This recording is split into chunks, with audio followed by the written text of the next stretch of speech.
and welcome to the Wormhole Podcast, episode 25.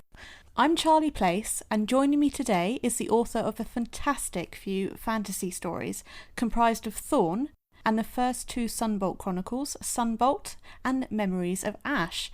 And then there's the upcoming The Theft of Sunlight, which I'm sure we'll talk about later. Hello, Intisar Khanani.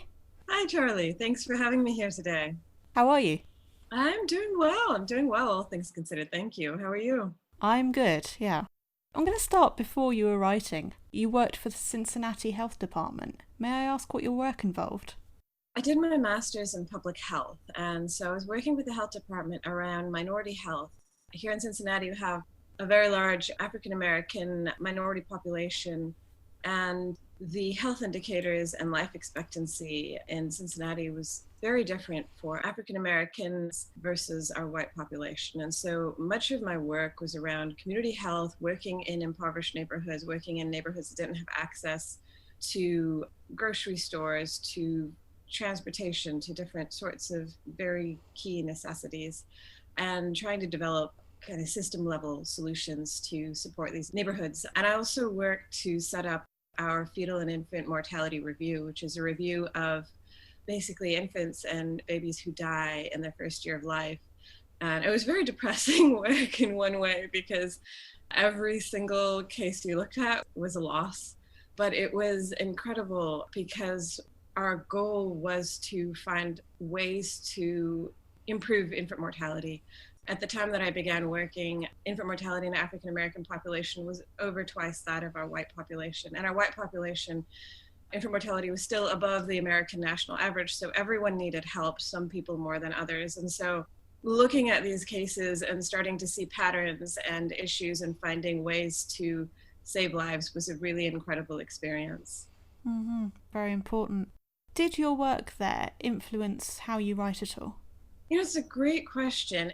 I don't know. I mean, I think I came to the health department well aware of issues like race and class, income generally, socioeconomic status having major impacts on the lives of people, on our ability to access resources and to access justice. But working at the health department brought the more nitty-gritty details into focus for me. Just, you know, looking at case after case of infant loss, understanding what was involved in each situation. We would send out grief counselors to the families. We would hear from all the social services involved. We got these really rounded perspectives of these families' realities. And I'm sure that has influenced me as I've written, just being aware that every reality is very complex, and sometimes you can do your absolute best at whatever you're trying to survive. And unless there's someone there to help you, you're not going to be able to get through all right.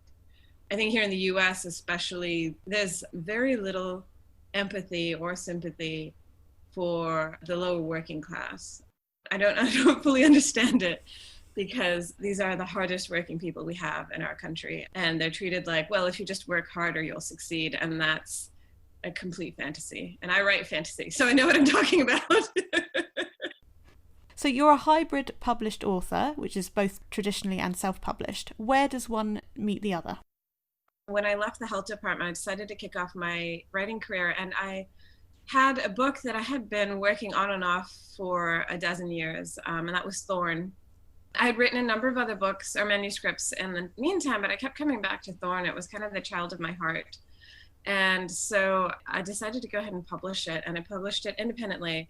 And at first I had no idea what I was doing. It had an absolutely terrible cover and a terrible description, and nobody was interested for obvious reasons.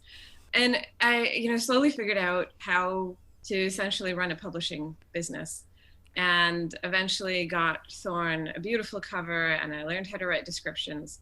And I started doing really wonderfully. And in the meantime, I started publishing the Sunbolt Chronicles. At one point, I put Thorn down. I used a newsletter service called BookBub. And so, unbeknownst to me, an agent named Emmanuel Morgan picked up my book from BookBub and loved it. And she reached out to me and asked if I'd ever considered traditional publishing. I had actually looked for an agent for a couple of years before I took the plunge into indie. So it was really an incredible moment. And she brought together, in a series of unexpected circumstances, a book deal with Harper Teen, and I ended up deciding to go ahead and take Thorn from indie to traditional publishing. On the surface, it's a fairy tale retelling. It's about a girl who learns to find her voice. She's a survivor of abuse. It's also a story about compassion and mercy and struggling with justice and understanding what it is and seeking it. It was a real adventure in traditional publishing. It's very different from indie publishing. The timelines are much longer. Your deadlines are not yours. It's very different. I'm really grateful, though, that I do have an indie publishing background, because it allowed me to have already learned all about marketing and reaching readers. And so when Thorn released at the beginning of the pandemic, when everyone here in the US was panic buying toilet paper and everyone in the UK was already in their first week or two of lockdown, I kind of went, all right, this is going to be a disastrous release. And I'm not going to worry about it because there's bigger things at play. And having been an indie author, I know that books, once they're out there, they're out there. Even if they have a terrible first month or two, they can recover. Readers can always find them. They have a life of their own. So I've kind of been counting on that. You know, it's been an adventure to be published this year, but it's been really a wonderful experience, especially with Hotkey. They've done so much to help Thorn find its feet. I've been grateful to them. Well, people, I know we haven't talked about it yet, but go and buy Thorn. It's really good. There's a reason I've got Intisar on the podcast. It's really good. So that was awesome to hear. So from BookBub came the whole journey into traditional publishing. That's awesome. Yeah. Listeners, Intisar has already introduced Thorn to us, and I'm going to move the other summaries together like I've done before. Thorn is an adaptation of the fairy tale Goose Girl, and Intisar takes the various concepts further, expanding on them and studying. It's awesome. The Sunbolt Chronicles, which is currently on its second innings, is about Hitomi, who lives in the land of the 11 kingdoms, and she's a thief and fights for the good. Fully formed world, vast landscape, incredibly immersive. We'll leave it there. We'll get to it in a bit. Intisar, shall we start with that reading from Thorn? Absolutely. It's the very opening, so I won't introduce it more than that. Try not to embarrass us, my brother says, if you can. I look out at the empty courtyard and pretend not to notice Lord Darylin smirking to my left. He has always enjoyed my brother's barbs, especially so these past 3 years. The other nobles around us shift, though I can't tell if they're amused or impatient. Mother frowns, gaze trained on the gates. Perhaps she's preparing herself for the king's visit, or perhaps she's only thinking that there's little hope I won't embarrass her. The thud of approaching hooves grows louder. It sounds like a storm drawing near, a steady, dull rumble that warns of heavy rains and lashing winds. I clasp my hands together tightly and wish this moment over. The party trots through the open gates, the wooden walls echoing back the clatter of hooves on cobblestones, the jingle of tack. The first riders pull to the side, allowing those behind through. And through. I glance worriedly toward Mother, then back at the riders. I count a score of men, all in light armor, before I realize there must be at least double that. At their center ride 5 men, all dressed in similar finery. With no audible command, the whole crowd of horses and men resolves into formation, the mounted guards lining up 2 deep to form an aisle between us and the 5 men at their center. The noblemen dismount in fluid leaps, as if they have no use for hands or stirrups. I catch a glimpse of our stablemaster waiting to arrange for the horses, his brows shooting up, eyes bright with admiration. His Majesty, the King of Manaya, one of his men announces, as the nobleman who must be their king steps forward from their midst and bows slightly. I ignore the rest of his introduction, long lists of titles and genealogy. Instead, I study the king. Though he must be older than my mother, the years have treated him well. He is tall and slim. He wears the traditional summer cloak of his people, a flowing, unhooded affair with arms and an open front, silver embroidery cascading along the edges and accenting the midnight blue cloth. Beneath, he wears a knee-length tunic, lightly embroidered with silver and stones, and the curious loose pants of his people. His hair falls free to his shoulders, black-laced with silver, setting off the gentle brown of his face and softening an otherwise hawk-like countenance. A fine tracery of wrinkles gathers at the corners of his eyes. He glances over our little crowd of nobles and smiles, and there is nothing, absolutely nothing, in that smile. Her Majesty, Queen Dowager, and Regent of the Kingdom of Adania, Steward Jarash announces in turn. Mother offers her own curtsy to the king, and we follow her lead. Even though she wears her finest brocade dress, too warm for this early in the fall, she still possesses barely half the majesty the king projects. But then our kingdom is nothing compared with theirs, a patch of forest fortuitously protected by encircling mountains. Manaya is a land of sweeping plains, southern farms, and northern forests. And soldiers. I swallow hard, training my eyes on the ground.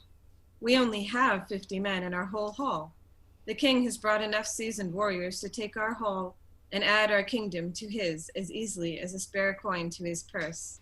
Although, if the kitchen rumors are true, he isn't here for that at all. Or if he is, it's a longer game he's playing. Jarash introduces my brother next, who bows a little lower than the king did, and then it is my turn. I curtsy, aware of the king's scrutiny, the way the whole of his entourage has turned their gaze on me. I keep my eyes lowered and my breathing steady. Let him be kind and gentle as my father was, and let him have taught his son to be the same. Princess Elira, the king says. I rise and lift my eyes to his. He steadies me as if I were a prize goat, his gaze sliding over me before returning to my face, as cold and calculating as a butcher. We have heard tell of you before. My lord? My voice is steady and calm, as I've learned to make it when I'm only half frightened. For all my prayers, there's no sign of softer traits in the man before me. It is said you are honest. An unusual trait, it would seem. Dread curls tight in my belly. I force some semblance of a smile to my lips. There is no other answer I can give that my family will not despise me for. My brother has gone rigid, his hands pressed flat against his thighs. You are most kind, my mother says, stepping forward. The king watches me a moment longer, leaving my mother waiting. Just when I thought I might finally escape my history, how my family sees me, I find I am mistaken. There is no better future to hope for now. The king has come for me, knowing full well I am nothing to my family. He turns to my mother, offering her a courtly smile. At her invitation, he accompanies her up the 3 stairs and through the great wooden doors of our hall. My brother and I trail behind him, a mix of our nobles and the king's entourage on our heels. Honest Elira, my brother mocks, his voice loud enough for those nearest us to hear. What a very clever, sophisticated princess you must be. I continue on as if I did not hear. It is going to be a long week, watching my back and hiding around corners. With so many guests, the wine and ale will flow freely, which will only make things worse. Even so, it is not my brother's ire that fills my thoughts as I walk, but what the king intends in his visit, and why. Now, I like that because listening to it, I can see all the little bits of the themes there that you've used. Whereas, of course, the first time I was like, oh, wow, it's cool. I like this. This is good. So why the Goose Girl? I actually wrote Thorn as an exercise my senior year of uni. I wanted to see if I could actually write a longer form story.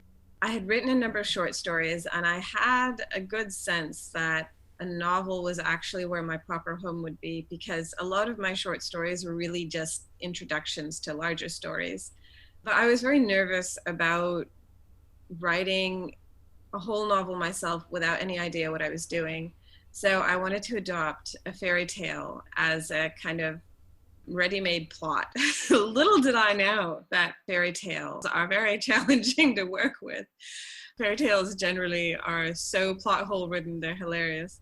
But I picked The Goose Girl because it was a story I loved as a kid, and it's a very strange story. You have a girl who's the only princess of a realm. Her mother, who loves her dearly, sends her off to marry an unknown prince that no one's ever seen before. And immediately you're going, well, how much do you really love her? And why don't you give the girl your own queendom? And why have we never met this other prince? And the further you go into the story, the more questions you have. And so it had a lot of space to make the story my own. And I really appreciated that. And I also wanted a story that hadn't been retold that often. And I think the final thing that I loved about The Goose Girl is it had these questions around the princess's choice. So in the original fairy tale, she's betrayed and she loses her place. And so she becomes a goose girl. That's where the title of the story comes from. And she just kind of hangs out as a goose girl for months, as far as you can tell, before, the final climax comes around. What princess in her right mind would turn her back on her rank and her title and the security of her position and go off to be a servant? And that makes you ask what situation it is that those things would not actually mean safety or security to a woman. What are the things that ranks and titles don't actually protect us from? And what would make a woman who walked away from those want to walk back? It just provided a lot of space to explore themes that I knew were hidden there that didn't really come out in the original very clearly. That's really interesting. You saw it and you just saw so much more in that. You've talked about the different themes and things that you've wanted to explore further, and some of the aspects you've chosen to keep are very poignant in the context of the original. I'm thinking here of the end of Falada's story thread and Valka's fate, though of course you've lessened that. Was this keeping of those parts a difficult decision? I think I always knew Falada's fate was going to have to be what it was. I'm not sure why. In fact, when I was revising Thorn for Harper Teen and Hotkey, my father actually said to me, you don't have to do that this time. I said, but I do, it's part of the story. And actually it's Falada in both the original and in Thorn is kind of a mentoring voice to Alira. And part of what happens to him is what pushes her to learn to ask the hard questions of herself on her own. And also kind of learn to gain her own perspective. Not that she doesn't still need friends and allies with that, but it really pushes her to the next step. So I knew that was going to happen. And I actually struggled very hard with Valka's death, which is really kind of hilarious because, I mean, of the two, I love Falada. It'd be difficult to like Valka, I think. But in the original tale, she suffers this utterly gruesome death. And in my original drafts, I went ahead with that because it felt like it was a key aspect of the fairy tale. And the story just did not work. And I realized part of it is because Alira has to be true to her own arc, right? She is learning about what mercy and justice is. She's striving to become a better person. And if she allowed that death to go through as it was scripted in the original, it would have undone her character arc for the whole story. And you can't really end on that kind of a note. So Valka lucked out that I had such a fantastic heroine, and she didn't end up with quite the death I still think she probably deserved, because Alira had come to ask questions about justice and at what point justice becomes cruelty. As I mentioned, I wrote the first draft of Thorn my senior year of uni, which was actually the year of 2001. So that was the year of the World Trade Center attacks. And I watched the United States over the following years. I watched a country that I loved reeling from grief and then trying to find justice in a way that actually punished whole countries, millions of people who had nothing to do with what had been done.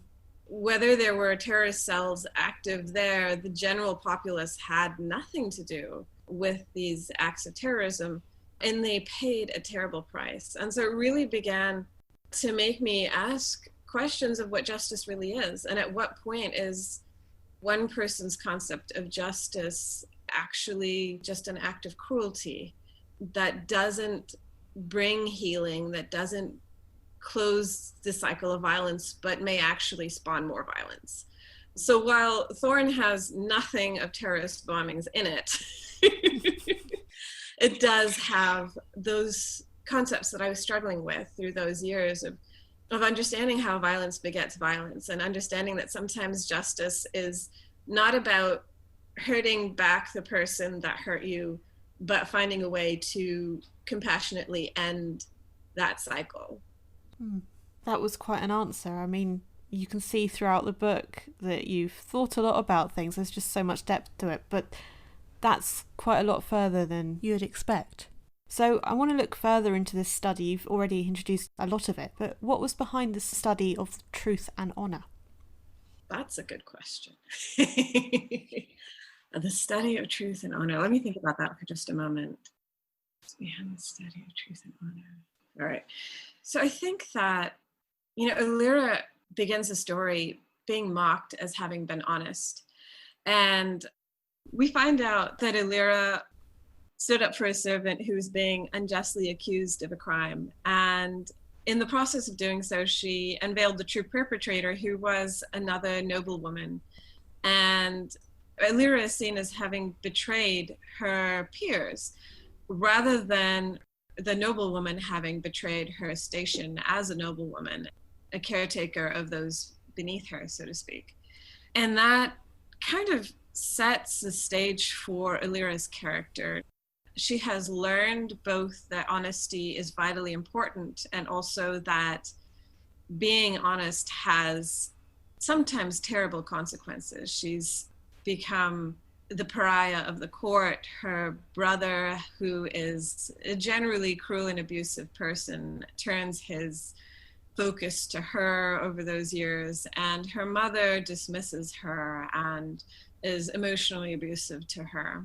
While she still values those around her, especially the servants, she realizes that to speak and to speak truth are extremely dangerous things to do, and that one must be very careful about it. So a lot of this story then is about her learning to speak again, her learning to break her silence, because silence becomes essentially a shield for her. If she doesn't respond to abusive statements, they don't get worse. If she doesn't, speak up, she doesn't draw the ire of those around her. But she is then placed in a situation where literally her words will save a prince and would potentially protect a kingdom from a very dangerous ruler. So truth is kind of naturally bound into this whole struggle. And I love that for a big portion of this book, Alira can't say who she is, and she's essentially complicit in a lie about her identity. And she struggles with that, but it's a hard struggle because she doesn't want to go back to this life where she experienced abuse and was never valued for what she is. So it's definitely an exploration of surviving trauma and abuse, and learning to find strength in yourself and speak up, knowing there are consequences, and understanding just how bad they can be, and still being willing to find the power in yourself to speak up. Mm-hmm. You said there about Lyra not wanting to go back to where she was, which is actually very interesting in the terms of fantasy. Obviously, there's a lot of darkness in fairy tales, but you kind of expect, I suppose, not necessarily when you're reading this book, but generally in fairy tales, you expect things to go all nice and kind of Cinderella story at the end, And of course, you've got this constant of her not wanting to do it, which in itself is quite an interesting idea. Princess doesn't want to be the princess. But you said about the trauma in the book. I'd like to look at this a little bit more, if you don't mind. You've got it that it carries on, the effects of trauma carry on throughout the book, and it does keep kind of going back and forth. Could you expand on the hows and the whys of incorporating this? Absolutely. As I mentioned, when I was looking at the original fairy tale, I knew that there had to be a very clear reason why Alira did not want her position, and that was that it didn't signify anything healthy for her or safe, that it was where she had experienced the most abuse and trauma. One of the things that really bothered me as a young adult reading stories, especially in the fantasy genre, but just generally, was this approach where, and it's quite possible this is an adult lit, I just don't read adult fiction that much, But, young people would have this terrible background where they'd been traumatized or abused or hurt. And then one day they would just say, you know what, snap my fingers. I've had enough of that. I'm not going to let it rule me.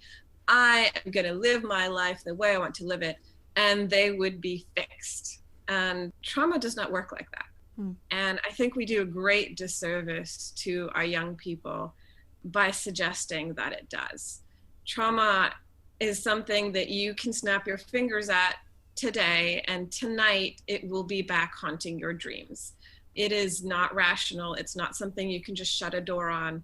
It is something that you have to struggle through. And there are some traumas that may never be fully gotten past, and all you can do is learn to cope with them and understand that there will be time frames where it's going to affect you, and you have to learn how to recognize when it's your trauma speaking and not the actual situation around you. Illyra has to really come to grips with that. I wrote this story in part for survivors of trauma, in part for those of us who are around survivors of trauma, because we internalize these same stories and narratives in the mainstream that suggest that, there's something wrong with your friend if they can't just get over what happened to them. Well, no one can just get over what happened to them. That's not how it works. If I was going to tell a story where Illyra has this history of abuse, then it was very much going to inform how she relates to those around her and how she doesn't expect to be valued, how she is naturally not going to trust the next prince she meets because she knows what princes are like, or so she thinks. And so she will expect, even when she has no reason to, she's going to expect him to start playing the same games her brother did. She has to learn not only to get past that, but to understand that that came in large part from her. And of course, in this case, Kestrin is a little bit questionable at first. He has his reasons, but he is used to using his power, and he does so. And it sets off all the red alerts for Illyra. And that's a reality that happens in our world too, where, he's not actually an abusive person, but he uses his power. And anyone who has experienced abuse is going to respond to that in a certain way. I shouldn't generalize. Illyra would. There are people who would. And I wanted Illyra to have time to work through her trauma, to also realize that it's a long-term healing process. You mentioned magic there, Kestrin's magic, and obviously Illyra has some herself, but she doesn't necessarily know what she can do. How did you use magic to further this plot? So in the context of my retelling, there is a sorceress who shows up within a couple chapters. This is not a major spoiler. And her goal really is to take down the prince and his family. And she sees Illyra as a tool towards that end. And when Illyra refuses to comply, and again, that's honesty and truth at work, recognizing consequences, the sorceress sets in motion events that will lead to Illyra being replaced as a princess, and at which point Illyra is like, I'm free, and she makes a run for the hills before realizing that you can't outrun your responsibilities. So magic is very much at the heart of the story in terms of pushing the characters into situations that make them live new lives and question their realities. The sorceress's magic binds Illyra so that she cannot speak the one most important truth of her life, which is that she is who she is. And then magic kind of takes a backseat, because this story is really more deeply about these issues and about Illyra's development and growth as a young woman, finding her power, and not her magical power, but her internal power. And then, it comes to the fore again towards the end of the story as we reach the climax. I see magic in this context more as a tool to help create the scenarios in which my characters struggle and move forward. It's a bit of the backdrop of the story, but it's not the overarching driving force. So, I haven't mentioned Kestrin, and I know he's not as important, but it kind of feels wrong. Can you tell us about the role of just men, if we say men, of men in the book? Because they do seem to have a specific role. Do they? Yeah, I think so. No, that's fine. You can ask me. I don't want to say support because that's wrong. Because they're not men who come in on horse and go, hey, we're here to save you or anything. But they do seem to provide a sort of very subtle backup that allows Alira to kind of explore herself fully. Is there anything to that, or? Alira starts out and she really only knows one kind of man, and that's her brother.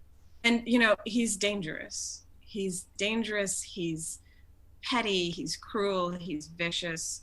And although she knows other men in her court, in her surroundings, in her old home, her brother kind of supersedes all of those, her experiences with her brother. And so that's what she carries with her when she leaves. And he is the model by which she judges all the other men she meets. And she learns relatively quickly when she becomes a Goose Girl to begin to trust regular men, so to speak. There are a couple of men who work in the stable where she lives along with the women there, and they become a kind of found family for her. And I have a special place in my heart for found family tropes, so that's very much there.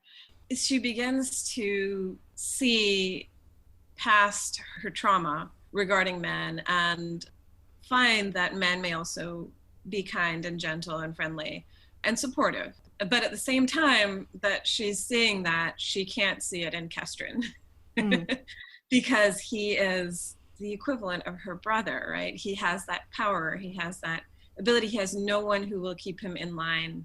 At one point, she turns to him and he's asking her, why do you fear me so much? And she says, you are the law. Like, there's no law that holds you accountable. You are the law. And how do you not see how terrifying that is? Men play a lot of different roles in the book for her. Kestrin as essentially almost a foil for her brother, where she has to learn to see past her fears. And then there's Red Hawk, who is a thief, and he has a different kind of power. And even though there are a couple of instances where she realizes that maybe she should be afraid, she's able to work past that and create an ally. And I think that was a very formative experience for her, is to learn to look at men as allies and supports and friends, so that by the end of the book, she's ready to put her trauma not to the side, right? It's always going to be there, but to kind of put it in its place within her and know that, like, yes, it will affect her, but she's now at a point where she can be conscious of it and she can help herself get past certain aspects of it and live and love and grow. On the end of the story, we won't go into it, but you kind of say a word there that ties the story up together, which is very good. I like how you end the story in that way. Thank you. Do you see yourself writing another adaptation in future? Absolutely. I don't know that I have any more adaptations set in the same world as Thorn. I have a lot of other stories that I want to set in that world. But I do have a post-apocalyptic, gender-swapped Sleeping Beauty. It's a young woman who accidentally awakens a supernatural being who is put in cryogenic sleep. And I stopped there because that's probably the best description I can give at this point. But I am in the process of fleshing out that story, and I really want to write it sometime soon. Oh, fab. Yeah, we have got another book before that, I know. So, yeah, we'll leave it there. So, I promise I've got less questions on Sunbolt. Tell us about the world of the Sunbolt Chronicles. How did you come to create it? Were there any inspirations? Yeah, there were. So Sunbolt was a book that I started writing many years after I began Thorn. And Thorn was my first attempt to write a diverse world. I wanted to pay homage to the fact this is a Germanic fairy tale. So Alira comes from a vaguely Germanic kingdom, but if she's going to travel and leave her home kingdom, she's going to another place. And this is a place that's populated by brown people who have somewhat different traditions from her and a different language, and she's learning at the same time that all of this is happening to her. She's learning what it is to be in a new world and be a foreigner in a new world, which is an experience I have great affinity with. Sunbolt was my taking the next step and saying, I want to create a consciously diverse world. And I don't want it to be centered around whiteness. It was very hard for me to do because growing up, literally every fantasy I read but one was, white people in a vaguely Euro-Western medieval setting having their adventures. And so when I went to write my own stories, I wrote white people in a vaguely Euro-Western medieval setting having adventures. And at a certain point, I stopped and I said, how come I don't have a right to exist in this world? And how come all the cultures, I traveled extensively as a child, I lived overseas for years. How come the rest of our world is never granted a place in these fantasy worlds? I mean, it's fantasy. Like, if we can't reflect this in our world, like, what is wrong with us? And then, that came down to what is wrong with me that I can't do this. And so I had to invent for myself a diverse world. That was the 11 Kingdoms in Sunbolt. I knew that I didn't have the experience or the wherewithal to truly invent completely new cultures. In reality, I just wasn't advanced enough as a writer and author to be able to do that. I still don't think I am, but at least I have more experience. So what I did is I decided to model cultures and peoples from historical contexts ranging from the African continent up through the Middle East and Far East Asia. And so each of the 11 kingdoms pulls from a historic culture. I've tried to model them off of places that I've actually been, and then I do a bunch of research. And I am not a research junkie. I hate research, so it's been very painful, but very important. So we start Sunbolt, an island sultanate called Caroline, and it is very lightly modeled after Zanzibar. And over the course of the stories, Hitomi travels through a desert that is based off of Bedouin Arab culture and context. In Memories of Ash, she ends up in a city that is based off of Ottoman era Istanbul. And, she'll continue to travel. She herself is biracial. She has friends from across many cultures. I find that I write women who create allies. So Hitomi does a lot of that. But it was a chance to really create and dwell inside a world where non-white cultures and civilizations are celebrated. And, I didn't want to remove everything completely relating to Euro-Western cultures. We do have a mentor for Hitomi who is from the Northlands. The Northlands are like those lands way up there where the white folk come from. But that's also where our main nemesis comes from. And he is intent on essentially colonizing the 11 kingdoms. And that is the evil that Hitomi will have to stand against. Well, you've introduced Hitomi well there, but I just found her such a unique character. Part of the time she seems completely, I suppose, bonkers in a way. I read her voice into it and stuff. Bonkers in what way? Well, she's very positive. Mm-hmm. But maybe you might expect her to do something, but she does something different. I just wondered where her personality came from. I don't really know. Sunbolt was a very strange book for me. I knew the general premise, and that I knew that I had this girl who was a street thief and she was hiding a vital secret about herself, and that she was fighting some sort of injustice. And I had written maybe the first 10 or 12 pages of her story, and I had no idea what was actually happening, and I had no idea what was happening in the rest of the story. And so this dozen pages just sat on my computer for about 2 years. And every now and then I'd pick it up and I'd poke at it and be like, I have no idea how this is going to go anywhere, and I don't really even fully understand this character. And then my father-in-law had been battling cancer for about 1.5 years, and my husband was with him in Pakistan, and I got a phone call saying, he'd had had a seizure. He was at the end of his battle, and could I come? And so I immediately got on a plane and I went there. And having just left the United States for Pakistan, my time clock was about 10 hours off. And so I volunteered to stay up every night with my father-in-law while the rest of the family slept around us. He was home in palliative care, and we had a nurse, but we wanted one more person to be there and awake with him while everyone else slept. And so it was kind of a natural connection for me to offer that, because I wasn't going to be able to sleep anyhow. So I sat there and I opened up that document, and Hitomi's story poured out of me in the space of about 2 weeks. My father-in-law passed away. We were grieving. There was so much going on. And every night when I couldn't sleep, I was writing this story. And Hitomi just kind of walked onto the page and made it her own.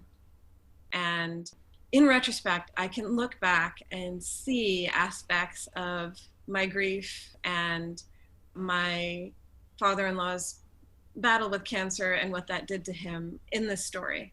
But where Hitomi came from, I don't know. I think she was hiding somewhere deep inside of me, and she knew that was the time to come out, and she did. And she kind of walked onto the page fully formed. She was very different from those first dozen pages I thought I had, and in fact, they are no longer any part of this book.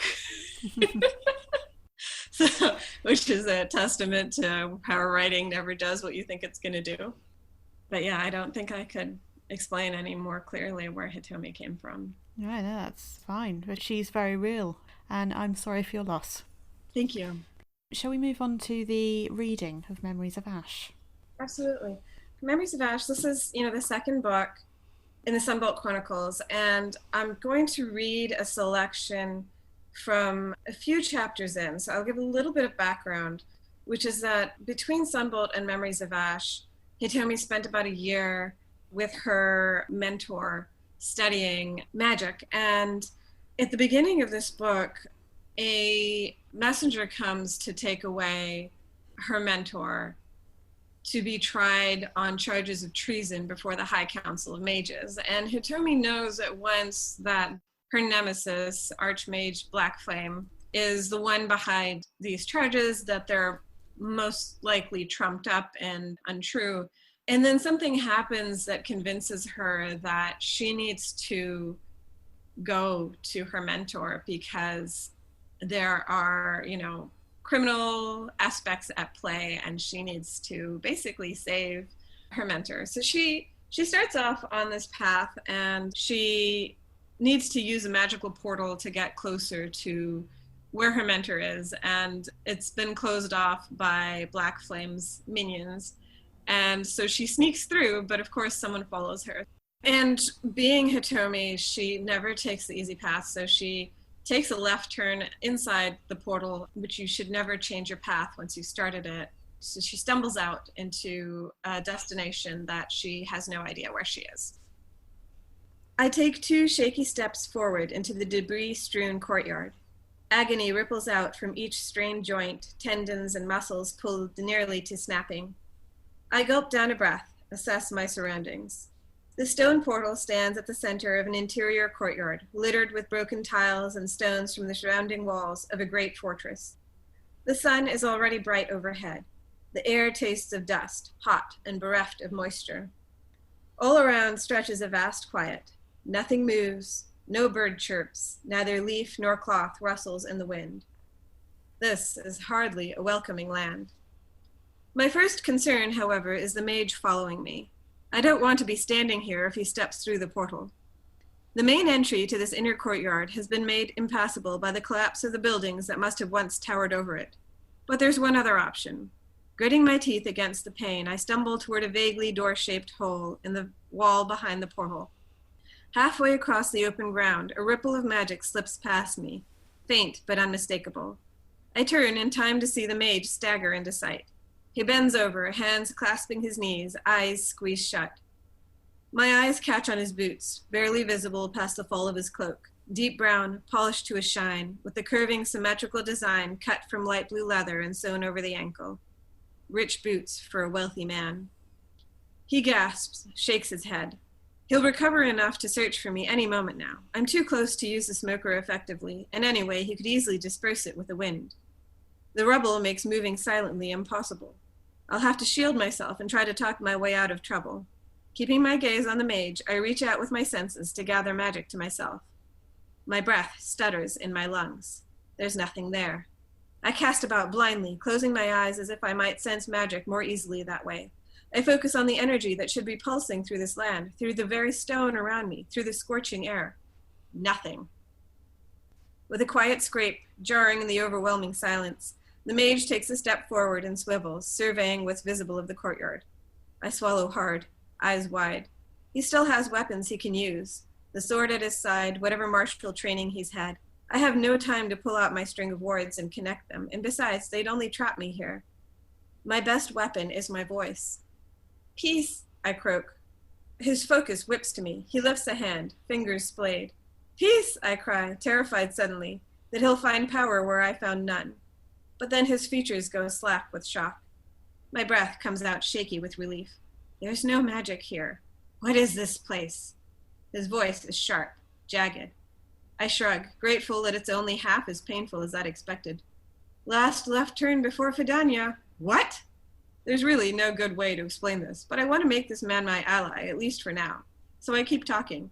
I don't really know. What place has no magic, and why would there be a portal here? You used a portal without knowing where you were going?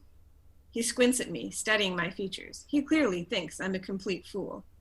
I changed my mind halfway through, I correct him. He can't possibly think less of me. You're a child. Journeyman, what in all the hells were you doing using the portal, and why didn't you ask permission? Since when are the portals regulated against mages? You weren't supposed to be there, and I didn't want to deal with you. I'm trying to get home to my mother. Almost true. Stormwind has been both mentor and friend, the closest thing to a mother I can remember. And my own mother could very well be in Fidania as well.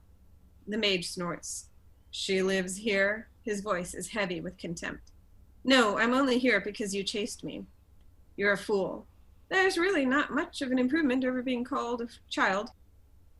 We need to find a way out. The words taste familiar. How many times did I use them in the life I cannot remember? Did I often get into difficult situations? Whatever this place, I don't want to spend the night here. Without magic, the portal is no good to us. So, peace? He nods stiffly. For now, but I want answers. Soon. I shrug, bob my head. After all, soon can have more than a few interpretations. There's a door here, I say, gesturing at the hole in the wall behind me. He starts toward me. I wait until he's caught up. I don't dare turn my back on him. He casts a dark look at me, but remains silent as we walk side by side to the opening. The hall beyond it is dark, lit at irregular intervals by what must be more doorways, some brighter than others. The far end shimmers, an exit to the outside. I step over the threshold and send an apprehensive glance in each direction, finding only the same uneven gloom. The mage lifts his hand and light blooms around us, the glowstone he holds throwing into sharp relief shards of tiles and empty doorways. Is that wise? I ask. Ahead of us, there's a bundle lying on the floor, sharp-edged but too far away to see clearly.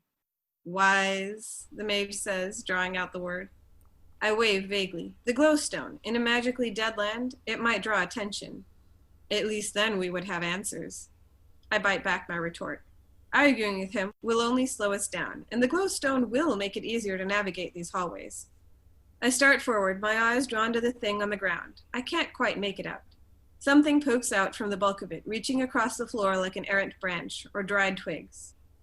Filled with foreboding, I move closer, straining to identify the thing in the light of the glowstone. When I do, my throat closes up. The shape stretched out before me is nothing more than papery skin curled over brittle bones, a mummified corpse preserved by the endless heat, untouched by nature, its clothing long since dissolved away. Its bones protrude obscenely, each rib tracing a line around its hollow chest, the skin between the pelvic and hip bones so thin that it seems translucent, as if the light were shining through parchment. My stomach tightens into a ball, heavy as lead. The skull bears no expression, dull teeth showing through leathery lips, the eye sockets vacant. But that hand, outstretched, a plea, or a single hopeless attempt to escape death. Beside me, the mage breathes a curse. It's very exciting about the Burning Lands. It's going to be interesting to see where that goes. I'll keep that there in case anyone hasn't read it. So you've told us about Hitomi and the beginnings of how you came to create Sunbolt. Where did Val fit into this? I think I knew that Hitomi would be instrumental in saving someone whose humanity would be questioned. And I didn't know what their relationship would be like when I started with that premise. And it's definitely developed very differently, I think, than I originally imagined. So Val is a breather, which is a kind of twist on a vampire where instead of sucking blood, he subsists on the life force of other creatures. And so he will breathe the life from a person or an animal as sustenance for himself. His people are essentially maligned as evil incarnate. And when Hitomi meets him, her first reaction is fear because this is what she's been taught. And through his own actions and through Hitomi's own experiences and reflecting on them, she realizes that that's not necessarily a fair assumption. And so they're both in a very difficult situation. They're both being held prisoner. She allies herself with him in order to manage a jailbreak. Hitomi is all about the jailbreaks.